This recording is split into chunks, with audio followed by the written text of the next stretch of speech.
Hello everyone, welcome back to my channel. তোমাদের সকলকে জানাই এমএস চ্যানেলের আরও একটি নতুন ব্লগ ভিডিওতে স্বাগত।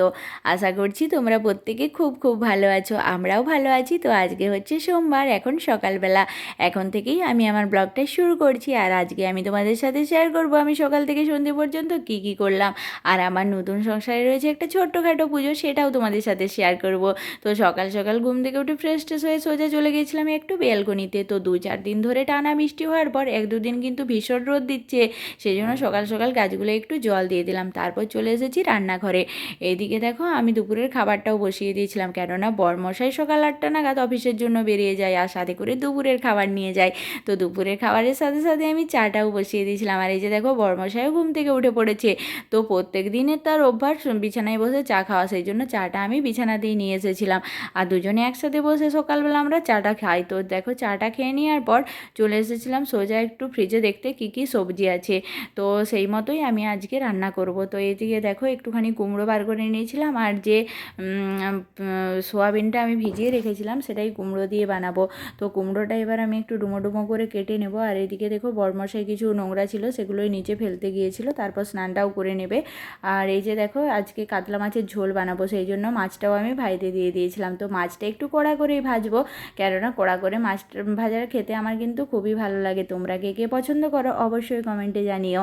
তো দেখো মাছটা আমার ভাজা হয়ে গেছে। তো এবার এই তেলের মধ্যেই আমি দিয়ে দিয়েছিলাম একটু আলু।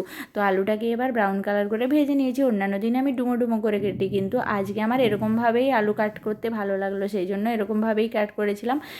আর এদিকে দেখো আবার ওই তেলের মধ্যে দিয়ে দিলাম সামান্য পরিমাণ চিনি কালারের জন্য, আর তার উপর শুকনো লঙ্কা দিয়ে দিয়েছিলাম, গোটা জিরে, আর তারপর পেঁয়াজগুলো ভেজে নিয়েছিলাম। আর পেঁয়াজটা ভেজে নেওয়ার পর এক এক করে আমি মশলাটাও দিয়ে দিয়েছিলাম। আর মশলাটাকেও আমি জল দিয়ে একটু ভালোভাবে কষিয়ে নিয়ে উপর থেকে আলুটা দিয়ে দিয়েছিলাম। আর আলুটা দিয়ে কষিয়ে নেওয়ার পর আমি জল ঢেলে দিয়েছিলাম। তো এটা মোটামুটি 15-20 মিনিটের মতো ফুটে ওঠার পর মাছটাও অ্যাড করে দিয়েছিলাম। তো বরমশাইকে আমি দুপুরের খাবারটা প্যাক করে দিয়ে দিয়েছি। তারপর আমার যে ক্লিনিং ডাস্টিংয়ের কাজগুলো ছিল বাড়িতে সেগুলোও করে নিয়ে স্নানটা করে নিয়েছিলাম। আজকে যেহেতু রয়েছে বাড়িতে পুজো, সেই জন্য আমি ভাবলাম কি মন্দিরটা একটু ভালোভাবে পরিষ্কার করে নিই। তো উপরটাও একটু ঝুলটুলগুলো ঝেড়ে নিয়েছিলাম, আর তার সাথে সাথে মন্দিরটাকেও ভালোভাবে পরিষ্কার করে নিলাম।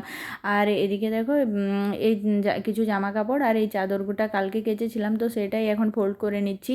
আর তার সাথে সাথে বিছানাটাও একটু ভালোভাবে ঝেড়ে পরিষ্কার করে নেব, যেহেতু বাড়িতে পুজো রয়েছে, তো 1-2 জন লোক আসবে বাড়িতে, সেই জন্য একটু ঘরটা ভালোভাবে গুছিয়ে নিচ্ছিলাম। তো দেখো বিছানাটা আমার গোছানো হয়ে গেছে। আর বিছানাটা গুছিয়ে নিয়ে পরেই আমি রেডি হয়ে গেছিলাম একটু বার্নপুর বাজারে যাওয়ার জন্য, যেহেতু বরমশাই অফিসে চলে গেছে। তো পুজোর কিছু কেনাকাটি করার ছিল, সেগুলোই আমি করতে যাচ্ছিলাম। তো এই দায়িত্বটা এখন আমার উপর দিয়ে গেছে। তো যাই হোক, বাজারে এসে পর আমি ফল টল যা লাগবে সমস্ত কিছু নিয়ে নিয়েছিলাম। আর দেখো এখন মোটামুটি বিকেল 5:30টার মতো টাইম হয়ে গিয়েছিল, তাই আমি ফল টলগুলো কাটতে বসে গিয়েছিলাম। তো আজকে কাঁচা সিমনি দেওয়া হবে, সেই জন্য ফলগুলো একটু ছোটো ছোটো করে টুকরো করে নিচ্ছিলাম। আর পুরোহিত মশাইও কিছুক্ষণের মধ্যে চলে আসবেন। তো এখন মোটামুটি সন্ধ্যে 7টার মতো বেজে গেছে। এই যে দেখো আমাদের পুরোহিত মশাইও চলে এসেছেন। তো উনি পুজো করার জন্য বসেও পড়েছেন। আর এদিকে দেখো আমার মন্দিরটা কীরকম লাগছে চলো তোমাদেরকে দেখাই।